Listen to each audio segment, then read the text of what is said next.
ಎಲ್ಲರಿಗೂ ನಮಸ್ಕಾರ. ಕೃಷ್ಣ ಅವತಾರದ ಕಥೆಯನ್ನು ಮತ್ತೆ ಮುಂದುವರಿಸೋಣ. ಶೈಬ್ಯೆ ಭೀಷ್ಮಕ ರಾಜನ ಒಂದು ರಾಜ್ಯಕ್ಕೆ ಬರ್ತಾಳೆ. ಬಂದುಬಿಟ್ಟು ರುಕ್ಮಿಣಿ ಜೊತೆ ಮಾತಾಡ್ತಾಳೆ. ಅವಳ ಒಂದು ಮನೋಇಂಗಿತ ಅವಳಿಗೆ ಅರ್ಥ ಆಗುತ್ತೆ. ಆದರೆ ರುಕ್ಮಿಣಿಗೆ ಅವಳ ಮಾತಿನಿಂದ ಸ್ವಲ್ಪ ಕಹಿ ಆಗುತ್ತೆ. ಏಕೆಂದರೆ ಅವನು ಅಂದರೆ ಕೃಷ್ಣನನ್ನು ನೀನಾಗಲೇ ಒಲಿಸ್ಕೊಂಡ್ಬಿಟ್ಟಿದ್ದೀಯಾ ಅಂತ ರುಕ್ಮಿಣಿ ಹೇಳ್ತಾಳೆ. ಆಗ ಶೈಬ್ಯ ಹೇಳ್ತಾಳೆ, ನೀನು ತುಂಬ ತಪ್ಪು ತಿಳ್ಕೊಂಡಿದ್ದೀಯಾ. ನಾನು ಅವನಿಗೆ ಚರಣದಾಸಿ. ಅವನು ಹಾಗೆಲ್ಲ ಯಾರನ್ನು ಸುಮ್ಮನೆ ಒಪ್ಕೊಳ್ಳೋನಲ್ಲ. ಅವನಿಗೆ ಯಾವುದೋ ಒಂದು ಧರ್ಮಕ್ಕೆ ಕಟ್ಟು ಬಿದ್ದಿದ್ದಾನೆ. ಏನೋ ಒಂದು ಅಧರ್ಮ ಅವನನ್ನು ನುಂಗಲಿಕ್ಕೆ ಬರ್ತಾ ಇದೆಯಂತೆ. ಹಾಗಾಗಿ ಅವನು ಧರ್ಮದ ದಾರಿಯಲ್ಲಿ ನಡೆಯೋಕ್ಕೆ ಸಹಾಯ ಮಾಡೋ ಅಂಥ ಹುಡುಗಿನ ಅವನು ಮದುವೆ ಮಾಡ್ಕೊಳ್ತಾನಂತೆ ಅಂತೇಳಿ ಹೇಳ್ತಾಳೆ. ಆಗ ರುಕ್ಮಿಣಿ ಹೇಳ್ತಾಳೆ, ಹಾಗಾದರೆ ನೀನು ಅವನ್ನಾಗಲೇ ಒಲಿಸ್ಕೊಂಡ್ಬಿಟ್ಟಿದ್ಯಾ ಅನಿಸುತ್ತೆ ಅಂತ ಹೇಳಿಬಿಟ್ಟು. ಆವಾಗ ಮತ್ತೆ ಶೈಬ್ಯ ಹೇಳ್ತಾಳೆ, ನೀನು ತುಂಬ ತಪ್ಪು ತಿಳ್ಕೊಂಡು ತಪ್ಪೇ ದಾರಿಯಲ್ಲಿ ಹೋಗ್ತಾ ಇದೆಯಾ. ಅವನ್ನ ಒಲಿಸ್ಕೊಳ್ಬೇಕು ಅಂದರೆ ನೀನು ತುಂಬ ದೂರ ಹೋಗಬೇಕಿನ್ನು ಅಂತೇಳಿ ಹೇಳ್ತಾಳೆ. ಆಗ ರುಕ್ಮಿಣಿಗೆ ಅನಿಸುತ್ತೆ, ಇವಳ ರಹಸ್ಯ ಏನಿದು, ನನಗೆ ಅರ್ಥನೇ ಆಗ್ತಿಲ್ವಲ್ಲ, ಇವಳ ಮಾತು ಅರ್ಥ ಆಗ್ತಾ ಇಲ್ವಲ್ಲ, ಕೃಷ್ಣನ ವಿಷಯವನ್ನು ಇನ್ನೂ ಹೆಚ್ಚು ತಿಳ್ಕೊಳ್ಬೇಕು ಅಂತ ಒಂದು ಆಸಕ್ತಿ ಬರುತ್ತೆ. ಈಗ ಅವನು ಯಾಕೆ ಯಾರನ್ನು ಮದುವೆ ಮಾಡ್ಕೊಳ್ಳೋಲ್ಲ ಅಂತ ಹೇಳ್ದ ಅಂತ ಕೇಳ್ತಾಳೆ. ಮತ್ತು ಶೈಬ್ಯ ಅದನ್ನೇ ಹೇಳ್ತಾಳೆ, ಅಧರ್ಮ ಅವನನ್ನು ನುಂಗ್ಲಿಕ್ಕೆ ಅಂದ್ಬಿಟ್ಟು ಬಾಯಿ ತೆರೆದು ಕೂತಿದೆಯಂತೆ. ಜೊತೆಗೆ ನೀನೊಬ್ಬ ರಾಜಕುಮಾರಿ, ಅವನೊಬ್ಬ ಗೋವಳ. ಒಬ್ಬ ಹೆಂಗಸಿನ ಬದುಕನ್ನು ಮದುವೆ ಮಾಡ್ಕೊಂಡ್ಬಿಟ್ಟು ಹಾಳು ಮಾಡೋಕ್ಕೆ ಅವನಿಗೆ ಇಷ್ಟ ಇಲ್ಲ ಅಂತೇಳಿ ಹೇಳ್ತಾನೆ. ಆಗ ಇವಳು ಹೇಳ್ತಾಳೆ, ಅವನು ಬಹಳ ನಿರ್ಭಯ ಅಂದರೆ ಧೀರ ಅಂತ ನಾನು ಅಂದ್ಕೊಂಡಿದ್ದೆ. ಯಾರಿಗೆ ಇವನು ಇಷ್ಟೊಂದು ಹೆದರ್ಕೋತಾ ಇದ್ದಾನೆ. ನಾನು ಕೂಡ ಒಬ್ಬ ಗೊಲ್ಲತಿಯಾಗಿ ಹುಟ್ಟಿದರೆ ಚೆನ್ನಾಗಿರ್ತಿತ್ತು ಅಂದ್ಬಿಟ್ಟು ತಕ್ಷಣ ರುಕ್ಮಿಣಿ ತನ್ನ ಮನಸ್ಸಲ್ಲಿದ್ದ ಮಾತನ್ನು ಹೇಳಕ್ಕೆ ಶುರು ಮಾಡ್ತಾಳೆ. ನಾನು ಗೊಲ್ಲತಿಯಾಗಿದ್ದರೆ ಅವನ ಜೊತೆಯಲ್ಲಿ ಹೊಲಕ್ಕೆ ಹೋಗ್ತಾ ಇದ್ದೆ, ಅವನಿಗೋಸ್ಕರ ಬೆಣ್ಣೆ ಕಡಿತಾ ಇದ್ದೆ, ಕಡಿದು ಬೆಣ್ಣೆ ಕೊಡ್ತಾ ಇದ್ದೆ. ಬೃಂದಾವನದ ಗೊಲ್ಲತಿಯರು ಹಾಗೆ ಮಾಡಿದ್ರಂತಲ್ಲ, ಅದನ್ನೆಲ್ಲ ನಾನು ಕೇಳಿದ್ದೀನಿ. ಎಷ್ಟು ಅದೃಷ್ಟವಂತರವರು. ನಾನು ನೋಡಿದ್ರೆ ದುರದೃಷ್ಟಕ್ಕೆ ಒಬ್ಬ ರಾಜಕುಮಾರಿಯಾಗಿ ಹುಟ್ಟಿದ್ದೀನಿ. ಈ ರಾಜವಂಶದ ಗೌರವಕ್ಕೆ ಸರಿಯಾಳಾಗ್ಬಿಟ್ಟಿದ್ದೀನಿ. ಜರಾಸಂಧನ ಚದುರಂಗದ ಆಟಕ್ಕೆ ಜರುಗಿಸೋಕ್ಕೆ ಬೇಕಾಗಿರೋ ಒಂದು ಕಾಯಿ ನಾನು ಅಂತ ದುಃಖ ಪಡ್ತಾಳೆ. ಆಗ ಶೈಬ್ಯ ಹೇಳ್ತಾಳೆ, ನೋಡು, ನೀನು ಉದ್ವಿಗ್ನನಾಗಬೇಡ. ಅವನನ್ನು ಒರೆಸ್ಬೇಕು ಅಂದರೆ ಅವನನ್ನು ಮದುವೆ ಮಾಡ್ಕೋಬೇಕು ಅಂದರೆ ನಿನಗೆ ತುಂಬ ಶಾಂತಿ ಬೇಕು, ತುಂಬ ತಾಳ್ಮೆ ಬೇಕು ಅಂತೇಳಿ ಹೇಳ್ತಾಳೆ. ಏನು ಪ್ರಯೋಜನ, ನನ್ನನ್ನು ಕಾಪಾಡೋಕ್ಕೆ ಅಂದ್ಬಿಟ್ಟು ನಾನು ಯಾರನ್ನು ನಂಬ್ಕೊಂಡ, ಆ ಮನುಷ್ಯ ನಂಗೆ ಸಹಾಯ ಮಾಡಲ್ಲ ಅಂತ ಹೇಳಿಬಿಟ್ನಲ್ಲ ಅಂತ ಹೇಳಿಬಿಟ್ಟು ತುಂಬ ನಿರಾಶೆಯಿಂದ ರುಕ್ಮಿಣಿ ಹೇಳ್ತಾಳೆ. ಆಗ ಶೈಬ್ಯ ಒಂದು ರೀತಿಯ ಒಗಟಿನ ರೂಪದಲ್ಲಿ ನಗುತ್ತಾಳೆ. ರಾಜ್ಕುಮಾರಿ, ಅವನಿಗೆ ಅರ್ಹಳಾಗೋಕ್ಕೆ ನೀನು ಏನು ಮಾಡಿದ್ಯಾ ಹೇಳು ಅಂತ ಕೇಳ್ತಾಳೆ. ಅರ್ಹಳಾಗಕ್ಕ? ನಾನೊಬ್ಬ ರಾಜ್ಕುಮಾರಿ ಆಗಿದ್ದೀನಿ, ಇದು ಅರ್ಹತೆ ಅಲ್ವೇನು? ಅದು ಒಬ್ಬ ಗೋವಳನಿಗೆ ಇಷ್ಟು ದೊಡ್ಡ ರಾಜಕುಮಾರಿ ಸಿಗ್ತಾಳೆ, ಸಾಲದ? ಅದು ನನ್ನ ಅರ್ಹತೆ ಅಲ್ವಾ ಅಂತಾಳೆ. ಆಗ ಈ ರುಕ್ಮಿಣಿ ಹೇಳ್ತಾಳೆ, ಕ್ಷಮಿಸು, ನಾನು ಯಾವುದೋ ಒಂದು ತಪ್ಪು ಯೋಚನೆಯಿಂದ ಮಾತಾಡಿಬಿಟ್ಟೆ. ನಿಜ ಹೇಳಬೇಕು ಅಂದರೆ ನನಗೆ ರಾಜ್ಕುಮಾರಿ ಆಗಿರೋದು ಅಸಹ್ಯ ಆಗಿದೆ. ಆದರೆ ನಾನು ಯಾವತ್ತೂ ರಾಜ್ಕುಮಾರಿ ಅನ್ನೋದನ್ನು ಮರೀಲಿಕ್ಕೆ ಸಾಧ್ಯನೇ ಆಗ್ತಾ ಇಲ್ಲ. ನಾನೊಬ್ಬಳು ಬುದ್ಧಿಹೀನಳು, ಮೂರ್ಖಳು ಅಂತೇಳಿ ಹೇಳ್ತಾಳೆ. ಆಗ ಶೈಬ್ಯ ಹೇಳ್ತಾಳೆ, ನೋಡು, ಒಂದು ಗುಟ್ಟು ಹೇಳ್ತೀನಿ, ಕೇಳಿಸ್ಕೊ.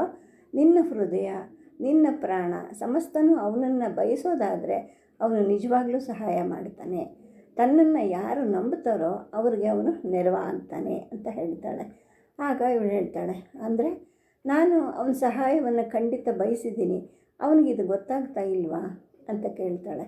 ಆಗ ಶೈಬ್ಯ ಹೇಳ್ತಾಳೆ, ನೋಡು, ಕರವೀರಪುರದಲ್ಲಿ ನಾನು ಒಬ್ಬ ಬಹಿಷ್ಕೃತಳ ಥರ ಇದ್ದೆ. ಏಕೆಂದರೆ ನಾನು ತುಂಬ ದುಷ್ಟಳಾಗಿದ್ದೆ, ಹಠಮಾರಿಯಾಗಿದ್ದೆ, ಗರ್ವಿಷ್ಠಳಾದಂತಹ ರಾಜಕುಮಾರಿಯಾಗಿದ್ದೆ. ನನಗೆ ಅವನು ಕಣ್ಣನ್ನು ತೆರೆಸ್ದ, ಅಲ್ಲಿಂದ ನನ್ನನ್ನು ಬಿಡುಗಡೆ ಮಾಡ್ದ ಅಂತ ಹೇಳ್ತಾಳೆ. ಇವಳಿಗೆ ಮತ್ತೆ ಅಸೂಯೆ ಉಕ್ಕಲಿಕ್ಕೆ ಶುರು ಆಗುತ್ತೆ. ಹೇಗೆ, ಏನು ಮಾಡ್ದ ಅಂತ ಕೇಳ್ತಾಳೆ. ಆಗ ಶೈಬ್ಯ ಮುಂದುವರಿಸ್ತಾಳೆ, ನೋಡು, ನನಗೆ ಸ್ನೇಹ ತೋರಿಸೋರು ಅಲ್ಲಿ ಯಾರೂ ಇರಲಿಲ್ಲ. ಆದರೆ ಇಲ್ಲಿ ಗೋವಿಂದ ಅಂದರೆ ಈ ಕೃಷ್ಣ ಏನು ಮಾಡ್ದ, ತನ್ನ ತಂದೆ ತಾಯಿಗಳನ್ನು ನನಗೆ ತಂದೆ ತಾಯಿಗಳು ಅಂತ ತೋರಿಸ್ದ. ಅವರು ನನಗೆ ತಂದೆ ತಾಯಿಯೇ ಆಗಿಬಿಟ್ರು. ವಸುದೇವ ದೇವಕಿ ಅಂದರೆ ನನಗೆ ಅಪ್ಪ ಅಮ್ಮ ಅನ್ನೋ ಹಾಗೆ ಆದರು. ದೇವರು ಅಂತ ಅಂದ್ಕೊಂಡಿದ್ದ ದೊಡ್ಡಪ್ಪನ ಕೊಂದುಬಿಟ್ನಲ್ಲ ಅಂದ್ಬಿಟ್ಟು ನಾನು ಅವನ ಮೇಲೆ ಸೇಡು ತೀರಿಸ್ಕೊಳ್ಳೋಕ್ಕೆ ಅಂತ ಹೋದೆ. ಆಗ ನಾನು ಏನು ಅವನನ್ನು ಬೇಡಲೇ ಇಲ್ಲ, ಆದರೂ ಬಂದು ನನ್ನನ್ನು ಕಾಪಾಡಿ ನನ್ನನ್ನು ಶುದ್ಧಿ ಮಾಡ್ದ ಅಂತ ಹೇಳ್ತಾಳೆ. ನಿನ್ನನ್ನು ಕಂಡ್ರೆ ನನಗೆ ತುಂಬ ಹೊಟ್ಟೆ ಉರಿಯುತ್ತೆ. ಈಗ ನಾನು ರಾಜ್ಕುಮಾರಿ ಅಂತಾನೆ ನನ್ನನ್ನು ಅವನು ಯಾಕೆ ಶುದ್ಧಿ ಮಾಡಲಿಕ್ಕೆ ಬಂದಿಲ್ಲ ಅಂತ ರುಕ್ಮಿಣಿ ಕೇಳ್ತಾಳೆ. ಇಲ್ಲ, ನೀನು ಪೂರ್ಣ ಮನಸ್ಸಿನಿಂದ ಬಯಸದೆ ಹೊರತು ಅವನು ಬರೋದಿಲ್ಲ, ಅವನು ನಿನ್ನನ್ನು ಶುದ್ಧಿ ಮಾಡಲ್ಲ ಅಂತ ಮತ್ತೆ ಶೈಬ್ಯ ಒತ್ತಿ ಒತ್ತಿ ಹೇಳ್ತಾಳೆ. ಅಂದರೆ ನೀನು ಅವನನ್ನು ಬಯಸಿದ್ಯಾ ಅಂತ ಮತ್ತೆ ರುಕ್ಮಿಣಿಲಿ ಒಂದು ರೀತಿಯ ಒಳಗಡೆ ಅಸೂಯೆ ಹುಟ್ಟೋಕ್ಕೆ ಶುರು ಆಗುತ್ತೆ. ಹೌದು, ನನ್ನ ಹೃದಯದ ಪ್ರತಿಸ್ಪಂದನದಲ್ಲೂ ಕೂಡ ನನಗೆ ಅವನು ಬೇಕಿತ್ತು. ಯಾಕೆ ಗೊತ್ತಾ? ಅವನನ್ನು ದ್ವೇಷ ಮಾಡಲಿಕ್ಕೆ, ಅವನನ್ನು ಕೊಲ್ಲಲಿಕ್ಕೆ, ಅವನ ಹತ್ರ ಸಿಕ್ಕರೆ ಸಾಕು ಕೊಂದು ಬಿಡೋಣ ಅಂತ ನಾನು ಬಯಸಿದೆ. ಆದರೆ ಅವನು ಬಂದವನು ನನ್ನ ದ್ವೇಷವನ್ನು ತೊಳೆದು ಬಿಟ್ಟ ಅಂತ ಹೇಳಿಬಿಟ್ಟು ಹೇಳ್ತಾಳೆ. ಈಗ ರುಕ್ಮಿಣಿಗೆ ಅವಳ ಸರಳತೆ, ಅವಳ ಮನೋಭಾವನೆ ಎಲ್ಲ ಅರ್ಥ ಆಗುತ್ತೆ. ಓ ಹಾಗಾ, ನಾನೇನು ಅಂದ್ಕೊಂಡೆ ಅಂದರೆ ಅವನು ನಿನ್ನನ್ನು ಮದುವೆ ಆಗಲಿಕ್ಕೆ ಇಷ್ಟಪಟ್ಟ ಅಂತ ಅಂದ್ಕೊಂಡ್ಬಿಟ್ಟಿದ್ದೆ ಅಂಥೇಳಿ ಹೇಳ್ತಾಳೆ. ಆಗ ಶೈಬ್ಯ ಹೇಳ್ತಾಳೆ, ಹೌದು, ಪ್ರತಿಯೊಬ್ಬ ಹೆಣ್ಮಗಳಿಗೂ ಕೂಡ ಅವನು ನನ್ನನ್ನು ಮದುವೆ ಆಗಲಿ ಅನ್ನೋ ಒಂದು ಆಸೆ ಇರುತ್ತೆ. ಯಾರೋ ಯಾಕೆ ಈ ತ್ರಿವಕ್ರ ಇದ್ದಾಳಲ್ಲ, ಅವಳು ಒಂದು ವೇಳೆ ಮದುವೆನೇ ಆಗದೇ ಇದ್ದಿದ್ರೆ ಅವಳು ಕೂಡ ಅವನನ್ನು ಬಯಸ್ತಾ ಇದ್ಲು ಅಂಥೇಳಿ ಹೇಳ್ತಾಳೆ. ಮದುವೆ ಆಗಬೇಕು ಅಂದರೆ ನಾನು ಏನು ಮಾಡಬೇಕು ಅಂತ ರುಕ್ಮಿಣಿ ಆತುರದಿಂದ ಕೇಳ್ತಾಳೆ. ಆಗ ಶೈಬ್ಯ ಹೇಳ್ತಾಳೆ, ಅವನ ಜೀವನದ ಉದ್ದೇಶದಲ್ಲಿ ಅವನಿಗೆ ಸಹಾಯವಾಗುವಂತಹ ಹೆಣ್ಣು ಬೇಕು, ಆಗ ಅವನು ಮದುವೆ ಆಗ್ತಾನೆ ಅಂತೇಳ್ಬಿಟ್ಟು. ಏನು ಉದ್ದೇಶ ನನಗೇನು ಅರ್ಥನೇ ಆಗ್ತಾಯಿಲ್ಲ. ಮೊನ್ನೆ ನಾನು ಗೋಶಾಲೆಗೆ ಹೋಗಿದ್ದೆ, ಗೋವುಗಳ ಜೊತೆ ಸ್ನೇಹ ಮಾಡಿದ್ರೆ ಅವನಿಗೆ ನಾನು ಇಷ್ಟ ಆಗ್ತೀನೇನೋ ಅಂತ ಅಂದ್ಕೊಂಡು, ಆದರೆ ಅಲ್ಲಿದ್ದ ಹಸುಗಳು ಕರುಗಳು ಎಲ್ಲನೂ ನನ್ನ ಕಡೆ ದುರು ನೋಡಿದ್ವು. ಒಂದಂತೂ ನನ್ನ ಮೂಳೆಯನ್ನು ಮುರಿದು ಬಿಡುತ್ತೇನೋ ಅನ್ನೋ ಹಾಗೆ ನನ್ನನ್ನು ಅಟ್ಟಿಸ್ಕೊಂಡು ಓಡಿ ಬಂದುಬಿಡ್ತು ಅಂತ ಹೇಳ್ತಾಳೆ. ಆಗ ಶೈಬ್ಯ ಹೇಳ್ತಾಳೆ, ನೋಡು, ಹಸು ಕುದುರೆ ಎಲ್ಲನೂ ಅವನ ಕೈಯಿಂದ ಹುಲ್ಲು ತಿಂಡಿ ಎಲ್ಲ ತಿನ್ನುತ್ತೆ. ಹಾಗೆಯೇ ಪ್ರತಿ ಗಂಡಸರು ಹೆಂಗಸರು ಕೂಡ ಅವನಿಗೋಸ್ಕರ ಪ್ರಾಣವನ್ನೇ ಅರ್ಪಿಸೋಕ್ಕೆ ಸಿದ್ಧರಾಗಿರ್ತಾರೆ ಅಂತ ಹೇಳ್ತಾಳೆ. ಆಗ ರುಕ್ಮಿಣಿ ಹೇಳ್ತಾಳೆ, ನನಗೆ ನಿಜವಾಗ್ಲೂ ನಿನ್ನನ್ನು ಕಂಡ್ರೆ ತುಂಬ ಅಸೂಯೆ ಆಗ್ತಾಯಿದೆ. ಏಕೆಂದರೆ ನಾನು ಅವನನ್ನು ಸರಿಯಾಗಿ ಅರ್ಥನೇ ಮಾಡ್ಕೊಂಡಿಲ್ವಲ್ಲ ಅಂತ ಹೇಳ್ತಾಳೆ. ಆಗ ಶೈಬ್ಯ ಹೇಳ್ತಾಳೆ, ನೀನು ಅವನನ್ನು ಮದುವೆ ಆಗಬೇಕು ಅಂತ ನಿಜವಾಗ್ಲೂ ಅಂದ್ಕೊಂಡಿದ್ರೆ ತುಂಬ ದಾಸದಾಸಿಯರನ್ನು ನೀನು ಸಹಿಸ್ಕೋಬೇಕು. ಅಂದರೆ ಯಾರು? ತ್ರಿವಕ್ರೆ, ಶೈಬ್ಯೆ, ಉದ್ಧವ, ಶ್ವೇತಕೇತು, ತಾಯಿ ದೇವಕಿ, ಪುಟ್ಟ ತಂಗಿ ಸುಭದ್ರೆ, ಇವರೆಲ್ಲರಿಗೂ ಇಷ್ಟ ಆದವನವನು. ಲೋಕಕ್ಕೆ ಪ್ರಾಣ ಕೊಡ್ತಕ್ಕಂಥ ಶೂರ. ನಿನಗೊಬ್ಬಳಿಗೆ ಇರಲಿ ಅಂತ ನೀನು ಬಯಸಬಾರ್ದು. ಯಾರಿಗೆ ಬಿಸಿಲು ಬೇಕೋ ಅವ್ರಿಗೆಲ್ಲರಿಗೂ ಸೂರ್ಯ ಬಿಸಿನ ಕೊಡ್ತಾನೆ. ಹಾಗೆ ನೀನು ಕೃಷ್ಣ ಬೇಕು ಅನ್ನೋದಾದರೆ ಕೃಷ್ಣ ಪ್ರೀತಿಸೋ ಪ್ರತಿ ವ್ಯಕ್ತಿಯನ್ನು ಕೂಡ, ಪ್ರತಿ ಪ್ರಾಣಿಯನ್ನು ಕೂಡ ನೀನು ಕೂಡ ಪ್ರೀತಿಸಬೇಕು. ಹಾಗಾದರೆ ಮಾತ್ರ ಅವನು ನಿನ್ನನ್ನು ಒಪ್ಕೋಬಹುದು ಅಂತ ಹೇಳ್ತಾಳೆ. ಆಗ ರುಕ್ಮಿಣಿ ತುಂಬ ನಿರಾಶಳಾಗ್ತಾಳೆ. ಅವಳು ಹೇಳ್ತಾಳೆ, ಅಂದರೆ ನಾನು ಅವನ ಕೈ ಹಿಡಿದ್ರೆ ಅವನು ನನಗೊಬ್ಬಳಿಗೆ ಮಾತ್ರ ಇರೋದಿಲ್ಲ, ಎಲ್ಲರಿಗೂ ಬಿಸಿಲುಗರಿಯೋ ಸೂರ್ಯನ ಥರ ಅವನು ಎಲ್ಲರಿಗೂ ಹಿತ ಮಾಡೋ ಒಬ್ಬ ಗಂಡ ಸಿಗ್ತಾನಷ್ಟೇ ಅಲ್ವಾ ಅಂತ ಕೇಳ್ತಾಳೆ. ಆಗ ಶೈಬ್ಯ ಹೇಳ್ತಾಳೆ, ನೋಡು, ಅವರವರ ಬಯಕೆಯಂತೆ ಅವರವ್ರಿಗೆ ನಡೆಯುತ್ತೆ, ಆದರೆ ನೀನು ಅವನ ಜೀವನ ಸಂಕಲ್ಪದಲ್ಲಿ ಭಾಗಿ ಆಗ್ತೀಯಾ ಅಂತ ಕೇಳ್ತಾಳೆ. ಆಗ ರುಕ್ಮಿಣಿ ಹೇಳ್ತಾಳೆ, ಅವನನ್ನು ಒಲಿಸ್ಕೊಳ್ಬೇಕು ಅಂದರೆ ನಾನು ಏನು ಬೇಕಾದರೂ ಮಾಡ್ತೀನಿ ಅಂತ. ಪ್ರಾಣ ಕೊಡಬೇಕಾಗಿ ಬಂದರೆ ಕೊಡ್ತೀಯಾ ಅಂತ ಶೈಬ್ಯ ಕೇಳ್ತಾಳೆ.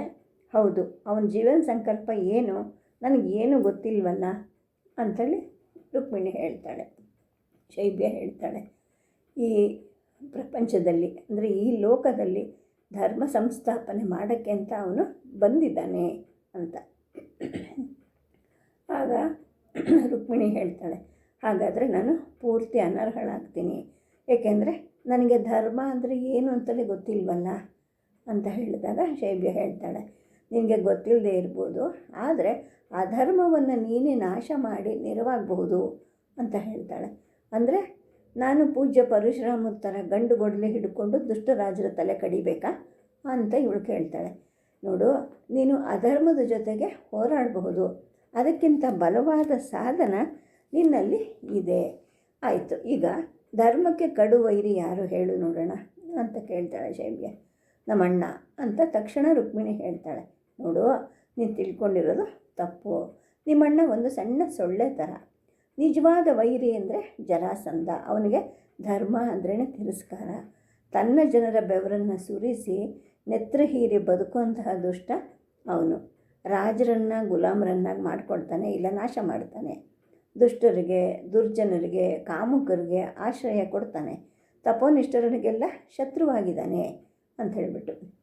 ಆಗ ರುಕ್ಮಿಣಿ ಹೇಳ್ತಾಳೆ, ನನಗಂತೂ ಅವನು ದೊಡ್ಡ ವೈರಿ, ಅವನನ್ನು ಕೊಲ್ಲಬೇಕು ಅನಿಸುತ್ತೆ. ಒಂದು ಸತಿ ನನಗೇನು ಅನ್ನಿಸ್ತು ಗೊತ್ತಾ, ಸ್ವಯಂವರದಲ್ಲಿ ಅವನನ್ನೇ ಮದುವೆ ಮಾಡ್ಕೊಂಬಿಡೋಣ, ಆಮೇಲೆ ಬರೀ ಕೈಯಿಂದ ಅವನ ಕತ್ತು ಹಿಸುಕಿ ಸಾಯಿಸ್ಬಿಡ್ಬಹುದು ಅಂತ ಅನಿಸುತ್ತೆ. ನೀನೇನು ಹೇಳ್ತೀಯಾ ಅಂತ ರುಕ್ಮಿಣಿ ಕೇಳ್ತಾಳೆ. ಆಗ ಶೈಬ್ಯ ನಗುತ್ತಾಳೆ. ನೋಡು, ಹುಚ್ಚಾಗಿ ಏನೇನೋ ಯೋಚನೆ ಮಾಡಬೇಡ.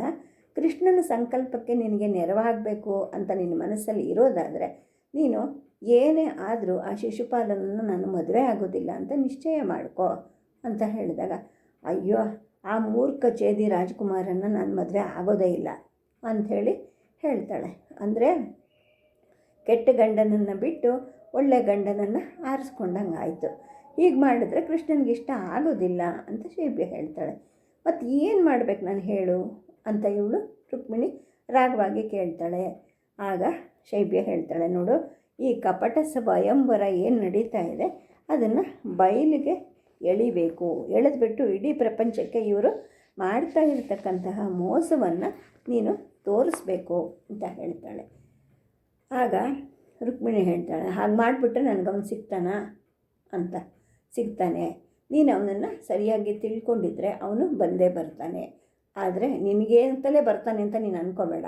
ಧರ್ಮ ಸಂಸ್ಥಾಪನೆ ಮಾಡೋಕ್ಕೆ ಅಂತ ಅವನು ಬಂದೇ ಬರ್ತಾನೆ. ಅಂದರೆ ಈ ರಾಜಕುಮಾರಿಯರನ್ನು ಹೀಗೆ ಕಪಟ ಸ್ವಯಂವರದಲ್ಲಿ ಯಾರಿಗೆ ಅಂದರೆ ಅವ್ರಿಗೆ ಬಲಾತ್ಕಾರವಾಗಿ ಕಟ್ಟೋದು ಒಂದು ಅಧರ್ಮ. ಈ ಅಧರ್ಮವನ್ನು ನಾಶ ಮಾಡಲಿಕ್ಕೆ ಅವನು ಬಂದೇ ಬರ್ತಾನೆ ಅಂತ ಶೈಬ್ಯ ಹೇಳ್ತಾಳೆ. ಬಂದು ನನ್ನ ಕೈ ಹಿಡಿತಾನ ಅಂತ ಕೇಳ್ತಾಳೆ. ಹಿಡಿಬಹುದು. ಅವನ ಬಾಳನ್ನು ಹಂಚ್ಕೊಳ್ಳೋಕ್ಕೆ ನೀನು ಸರ್ವತ್ಯಾಗಕ್ಕೂ ಸಿದ್ಧಳಾಗಿರಬೇಕು. ಹಾಗಾದರೆ ಅವನು ನಿನ್ನನ್ನು ಒಪ್ಕೋತಾನೆ ಅಂತ ಶೈಬ್ಯ ಹೇಳ್ತಾಳೆ. ಹೇಗೆ ಮಾಡಬೇಕು, ನನಗೇನು ಗೊತ್ತಾಗೋದಿಲ್ವಲ್ಲ ಅಂತ ಇವಳು ಹೇಳ್ತಾಳೆ. ಏನೂ ಇಲ್ಲ, ಧರ್ಮಕ್ಕೋಸ್ಕರ ನಾನು ಸಾಯೋಕ್ಕೂ ಸಿದ್ಧಳಾಗಿದ್ದೀನಿ ಅಂತ ನೀನು ಅಂದ್ಕೋ. ಆಗ ನೀನು ಏನು ಅಂದ್ಕೊಂಡಿದ್ಯೋ ಅದು ನಿನಗೆ ಸಿಕ್ಕತ್ತೆ ಅಂಥೇಳಿ ಬುದ್ಧಿವಾದವನ್ನು ಅವಳಿಗೆ ಹೇಳ್ತಾಳೆ. ಹೀಗೆ ಕೆಲವಾರು ದಿನ ಅಲ್ಲಿ ಉಳ್ಕೊಳ್ತಾಳೆ ತನ್ನ ಪರಿವಾರದ ಜೊತೆಗೆ ಶೈಬ್ಯ. ಆಮೇಲೆ ಕರವೀರಪುರಕ್ಕೆ ಹೊರಟು ಹೋಗ್ತಾಳೆ. ಶೈಬ್ಯ ಹೊರಟು ಹೋದ್ಮೇಲೆ ರುಕ್ಮಿಣಿ ಆಲೋಚನೆಯಲ್ಲಿ ಮುಳುಗ್ತಾಳೆ. ಇಲ್ಲಿವರೆಗೂ ಅವಳಿಗೆ ತಾನು ರಾಜವಂಶದವಳು ಅನ್ನೋ ಒಂದು ಗರ್ವ ತುಂಬಿ ತುಳುಕ್ತಾ ಇರುತ್ತೆ. ಈಗ ಶೈಬ್ಯ ಜೊತೆ ಮಾತುಕತೆ ಆದಮೇಲೆ ಈ ಗರ್ವಕ್ಕೆ ನೆಲಸಮ ಆಗುವಂತಹ ಪೆಟ್ಟು ಬೀಳುತ್ತೆ ಅವಳಿಗೆ.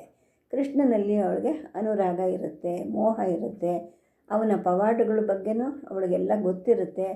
ಅವಳಲ್ಲಿದ್ದ ಈ ಅನುರಾಗ ಮುಂತಾದನ್ನು ಆ ಪವಾಡಗಳು ಬೆಳೆಸಿರುತ್ತವೆ.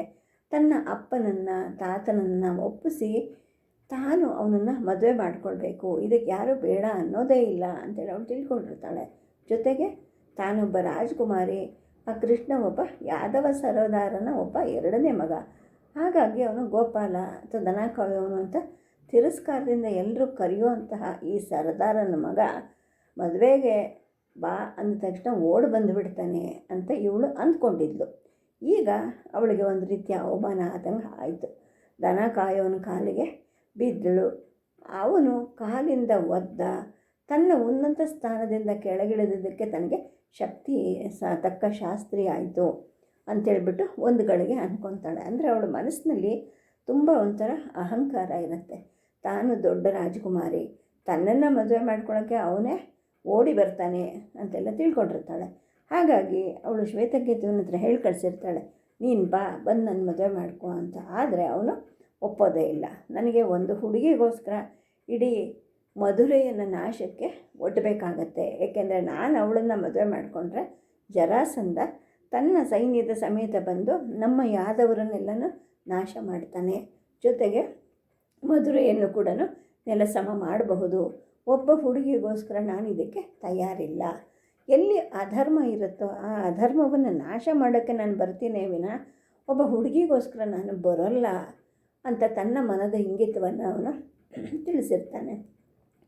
ಅವಳಿಗೆ ಇದು ದೊಡ್ಡ ಅವಮಾನ, ಸಾವಿಗೆ ಸಮವಾದ ಅವಮಾನ ಅಂತ ಅವಳು ಅಂದ್ಕೊತಾಳೆ, ನೊಂದ್ಕೊತಾಳೆ, ಕಣ್ಣೀರು ಕರೀತಾಳೆ. ಶಿಶುಪಾಲನ ಮದುವೆ ಆಗೋಕ್ಕೂ ಅವಳಿಗೆ ಇಷ್ಟ ಇಲ್ಲ. ಈ ಕಡೆ ಈ ಕೃಷ್ಣ ತನ್ನನ್ನು ಒಪ್ಕೊತಾ ಇಲ್ಲ. ಒಂದು ವೇಳೆ ಅವನು ಒಪ್ಕೊಂಡ್ರೂ ಕೂಡ ಎಷ್ಟೊಂದು ಜನ ಗೊಲ್ಲತಿಯರ ಜೊತೆಗೆ ಶೈಬ್ಯ ಜೊತೆಗೆ ತಾನು ಅವನನ್ನು ಹಂಚ್ಕೋಬೇಕು. ಅಯ್ಯೋ ಇದೆಷ್ಟು ಕ್ರೂರ ಅಲ್ವಾ ಅಂದ್ಕೊಳ್ತಾಳೆ. ಆದರೆ ಅವಳ ಮನಸ್ಸಲ್ಲಿ ಆ ನೀಲಮೇಘ ಶ್ಯಾಮನಾದ ಕೃಷ್ಣ ಆ ದಿವಸ ಕಂಸನನ್ನು ಕೆಳಗಡೆ ಉರುಳಿಸಿ ಆಮೇಲೆ ತಾಯಿ ಅಪ್ಪುಗೆಯಲ್ಲಿ ಸೇರಿದಾಗ ಇವನ್ನೆಲ್ಲ ನೋಡಿದ್ಲಲ್ಲ, ಅದನ್ನೆಲ್ಲ ಹೇಗೆ ಮರೆಯೋದು ಅಂದ್ಕೊಳ್ತಾಳೆ. ತ್ರಿವಕ್ರೆಯನ್ನು ನೆಟ್ಟಿಗೆ ಮಾಡ್ದ, ನಾಗಲೋಕದಲ್ಲಿ ಮೃತ್ಯುದೇವನ ಜೊತೆ ಹೋರಾಡಿ ಅಲ್ಲಿಂದ ಗುರು ಸಾಂದೀಪನಗಳ ಮಗ ಉದ್ದವನನ್ನು ಬಿಡಿಸ್ಕೊಂಡು ಬಂದ. ಹೆಳವನಾಗಿದ್ದ ಗರುಡನನ್ನು ವೇಗದ ಓಟಗಾರನನ್ನಾಗಿ ಮಾಡ್ದ. ತನ್ನ ಚಕ್ರದಿಂದ ರುಕ್ಮಿಣಿಯ ಬಾಣವನ್ನು ಎರಡಾಗಿ ಕತ್ತರಿಸ್ದ. ಚಕ್ರವರ್ತಿಯ ಪ್ರಾಣವನ್ನು ಉಳಿಸಿ ಅವನು ತಲೆ ತಗ್ಸೋ ಹಾಗೆ ಮಾಡ್ದ. ತನ್ನನ್ನೇ ಕೊಲ್ಲಬೇಕು ಅಂತ ಸಂಕಲ್ಪ ಮಾಡಿಕೊಂಡಿದ್ದ ಶೈಬ್ಯೆಯಲ್ಲಿದ್ದ ಕ್ರೋಧ, ದ್ವೇಷ ಇವನ್ನೆಲ್ಲ ನೀಗೋ ಹಾಗೆ ಮಾಡ್ದ. ಹೀಗೆ ಅವನ ಎಷ್ಟೊಂದು ಚಿತ್ರಗಳನ್ನು ಅವಳು ಚಿತ್ರಿಸ್ಕೊಳ್ಳೋಕ್ಕೆ ಅಂತ ಹೇಳಿಬಿಟ್ಟು ಪ್ರಯತ್ನ ಮಾಡ್ತಾಳೆ. ಸದ್ಯಕ್ಕೆ ಕಥೆಯನ್ನು ಮುಕ್ತಾಯ ಮಾಡ್ತೀನಿ. ನಮಸ್ಕಾರ.